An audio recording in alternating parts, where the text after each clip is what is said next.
ou ici, comme le porc est subventionné. Puis on arrive sur le marché international avec des produits avec des prix très bas qui sont irréels parce qu'ils sont subventionnés. Donc ça coûte plus que ce que le prix demande, sauf qu'on arrive sur le marché international avec des produits comme ça. Et des fois, quand on a des surplus de production, ben on envoie par aide humanitaire des poches de céréales ou des aliments comme ça dans des communautés à faible revenu sous forme d'aide alimentaire. Sauf que quand on fait ça, ça fait chuter le prix aussi ça se peut que le pays produise la même céréale que la céréale qu'on leur envoie. Donc là, la céréale locale est plus vendue le même prix. Les gens préfèrent acheter celle qui vient d'ailleurs, qui est moins chère, mais qui est moins bonne aussi. C'est ce qu'on ne dit pas habituellement, c'est que souvent les céréales qu'on envoie dans d'autres pays sous forme d'aide alimentaire, c'est des vieilles céréales qui ont été entreposées pendant 3-4 ans. Il y a des Maliens là-bas qui nous ont dit que par les programmes d'aide alimentaire, le PAM, ils ont reçu des cannes de conserve qui étaient vieilles de 10 ans. Puis il n'y a pas d'aide pour favoriser le développement des cultures maraîchères ou des cultures vivrières, puis qui soient consommées sur place. Donc c'est vrai dans d'autres pays, c'est vrai chez nous aussi. Donc là-bas, ça a une influence, ça a un impact peut-être plus patent parce qu'on voit des exemples tangibles. Par exemple, des Maliens me disaient qu'avant, ils cultivaient le riz, ils le mangeaient, c'est dans la nourriture habituelle, tout ça.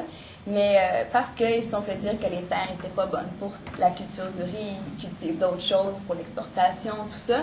Mais ils ont quand même le désir de manger du riz, donc ils vont demander du riz par des plans d'aide alimentaire. Ça arrive de la Thaïlande, du riz qui a été déstocké d'entrepôts. Ils sont tellement vieux que l'enveloppe du riz s'est défaite avec le temps. Puis quand les gens le mangent, ça les constipe beaucoup plus. Donc, il y a des problèmes de santé reliés à ça parce que c'est du vieux riz. Au lieu de consommer du riz malien qui est adapté, qui était adapté aussi au climat, aux insectes, aux maladies, tout ça. Mais dans le fond, on importe du riz qui est de moins bonne qualité, même au niveau des vitamines, des protéines, parce que c'est du vieux riz. Donc, dans le fond, de là vient l'importance de la souveraineté alimentaire, d'essayer de composer avec ce que notre environnement peut nous produire comme aliment. Il le produit, cet environnement-là, parce qu'il y a des conditions climatiques, parce qu'il y a une terre telle qu'elle est, comme ici, c'est de l'argile. Bon, il y a des choses qui se produisent mieux dans la terre qu'on a que d'autres, mais il y a tout ce lien-là avec l'alimentation qu'on a perdu avec les années. Le fait que, justement, on avait une culture culinaire, on avait des traditions, on avait des légumes qu'on était habitués de manger selon la saison au Québec. Ça, on a perdu ça aussi. Ça nous éloigne encore plus de nos producteurs agricoles. Par exemple, le fait que les radis poussent au printemps, les premiers, c'est une raison. Il faut les consommer aussi au début du printemps parce que ça a une valeur désintoxicante qui nous prépare à l'été. Donc, si on les mange au moment où ils poussent, ça a des vertus. Si on les mange, les pommes, à l'automne, quand elles sont prêtes, bien, ça nous prépare à l'hiver, ça prépare notre système immunitaire. Donc, il y a une raison pour laquelle les légumes ou les animaux qu'on a ici sont bien ici. Tandis que là, avec les années, ça a dénaturé ce lien-là qui était habituel, qui était normal, qui était sain. Maintenant, on les a plus.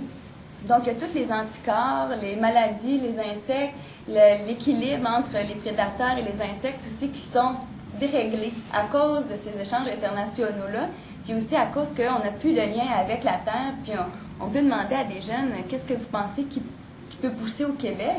Il y a bien des jeunes qui ne pensaient pas que le poireau, ça poussait au Québec. Donc, on voit qu'il y a une déconnexion entre ce qu'on mange puis ce qui pousse vraiment. On est habitué de payer 19 cents la livre des bananes, des ananas, mais on ne se rend pas compte que c'est un produit de luxe, que c'est un produit importé, que ça devrait coûter plus cher que ça. Puis là, quand je dis ça, c'est pas parce que je veux qu'il y en ait qui se privent de bananes, c'est pas ça. C'est vraiment parce qu'on ne paye pas le vrai prix des aliments. Donc, dans le fond, pareil comme quand l'été, on a des produits américains ou du Mexique sur nos tablettes d'épicerie, quand c'est la saison des fraises ou c'est la saison, bon, tout le monde le sait maintenant que ça n'a pas d'allure, tout ça, mais ça a aussi cet impact-là, qu'on n'est plus capable de les transformer, nos légumes, parce qu'on les connaît mal, mais on les utilise pas à bon escient parce qu'ils ont des propriétés autres que nutritives aussi. Puis quand on les consomme quand ils sont frais, ils ont une autre valeur nutritive que quand ils ont été transportés et cueillis, pas mûrs, bon, toutes sortes d'autres raisons comme ça. Donc, c'est pour ça que la souveraineté alimentaire est nécessaire pour la santé humaine, mais aussi parce que c'est une valeur culturelle, traditionnelle qu'il faut garder. Ça fait partie du patrimoine des générations à venir aussi. Il faut qu'ils connaissent qu'est-ce qui poussait et qu'est-ce qui va pousser encore au Québec de façon naturelle, sans avoir besoin d'utiliser d'engrais et de pesticides parce qu'on se bat contre la nature, parce que la plante n'avait pas poussé ici. Donc ça, c'était un autre constat qu'on a fait pendant le forum à au Mali.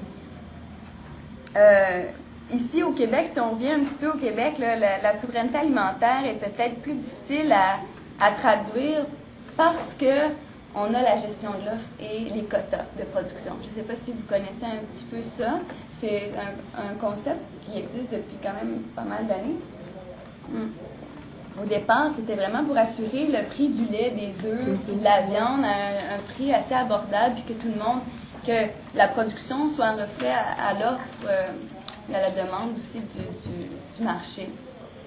Mais ce que ça représente maintenant, avec le temps, ce que c'est devenu, c'est que c'est devenu tellement gros, les quotas de production, que c'est plus accessible à la relève. Par exemple, pour avoir une production laitière, il faut au moins avoir 20 à 30 têtes. Oui. Mais c'est ça, au moins, parce que maintenant, même là, la financière agricole, qui est administrée par l'UPA, en passant, avant, la financière agricole, qui est la banque de l'agriculture, là, était autonome, elle appartenait à, c'est un organisme paragouvernemental, puis maintenant, c'est sous le chapeau de l'UPA. Donc, dans le fond, je vais juste attendre un petit peu. Bon, encore des camions. Donc, la financière agricole, c'est ça, c'est elle qui prête de l'argent aux projets, aux promoteurs qui veulent faire un projet agricole. Donc, si le projet agricole ne rentre pas dans les valeurs ou la volonté de la financière agricole, le projet est rejeté. Une vache laitière au Québec, là, ça peut revenir à peu près à 30 000 $, le quota. Donc, si on parlait tout à l'heure de 20, 30, peut-être même 40 vaches, faites le calcul, plus l'installation, plus la terre, bon, ça fait des entreprises de quelques millions de dollars. Dites-moi, est-ce qu'il y a des jeunes qui ont les millions de dollars comme ça pour partir leur entreprise? Je pense pas. Puis en plus, les agriculteurs qui sont vieillissants, qui ont leur quota de production, mais comment ils vont faire pour la passer, ce quota-là, à quelqu'un d'autre après? Oui. Mais comment que le gouvernement est fait pour établir ce quota-là? À l'origine, justement, pour les quotas de lait, par exemple, ils ont dit, bon, ça prend tant d'unités pour répondre à la demande. À partir de ce moment-là, ils ont ouvert les quotas. Ils ont dit, qui veut être producteur de lait? Donc, achetez votre quota. Et avec le temps, il y a eu de l'inflation, puis les prix ont augmenté. Donc là, est-ce que si moi, je veux être productrice de lait, est-ce qu'il y a un quota à vendre? Si oui, il est combien? C'est ça aussi, là, je peux décider de vouloir faire ça, ça ne veut pas dire que je vais pouvoir le faire. Il faut aussi que j'aie l'argent ou quelqu'un qui va décider de me financer. Donc souvent, ce qu'on voit maintenant pour la relève agricole, c'est des gestionnaires de fermes, des ouvriers, des vachers qui vont tranquillement prendre une place dans l'entreprise, mais ils n'auront jamais l'argent pour acheter l'entreprise. Donc, il y a pas vraiment, les agriculteurs ont une difficulté aussi à prendre leur retraite parce qu'ils n'ont pas d'argent non plus pour prendre leur retraite. Donc ça, c'est un autre problème qui nuit à l'initiative, qui nuit à la souveraineté alimentaire. Souvent aussi, le lait qui est produit en surplus ne peut pas être remis en marché. Et il n'est pas récupéré, il n'est pas redistribué. Donc, on voit des producteurs de lait jeter leur lait. Oui. Donc là, quand on parle de sécurité alimentaire, c'est vraiment important de voir cette faille-là dans le système et de l'exploiter et de dire, nous, on peut faire quelque chose avec ce lait-là au moins, et le redistribuer. Mais là, encore faut-il que le grand lobby de l'UPA le veuille et qu'il soit d'accord avec ça. Donc, les quotas, la gestion de l'offre, la mise en marché aussi des produits et souvent, pour les produits sous quota, là, tout ça, c'est géré par l'UPA, qui est, comme je vous disais, le lobby le plus important au niveau agricole au Québec.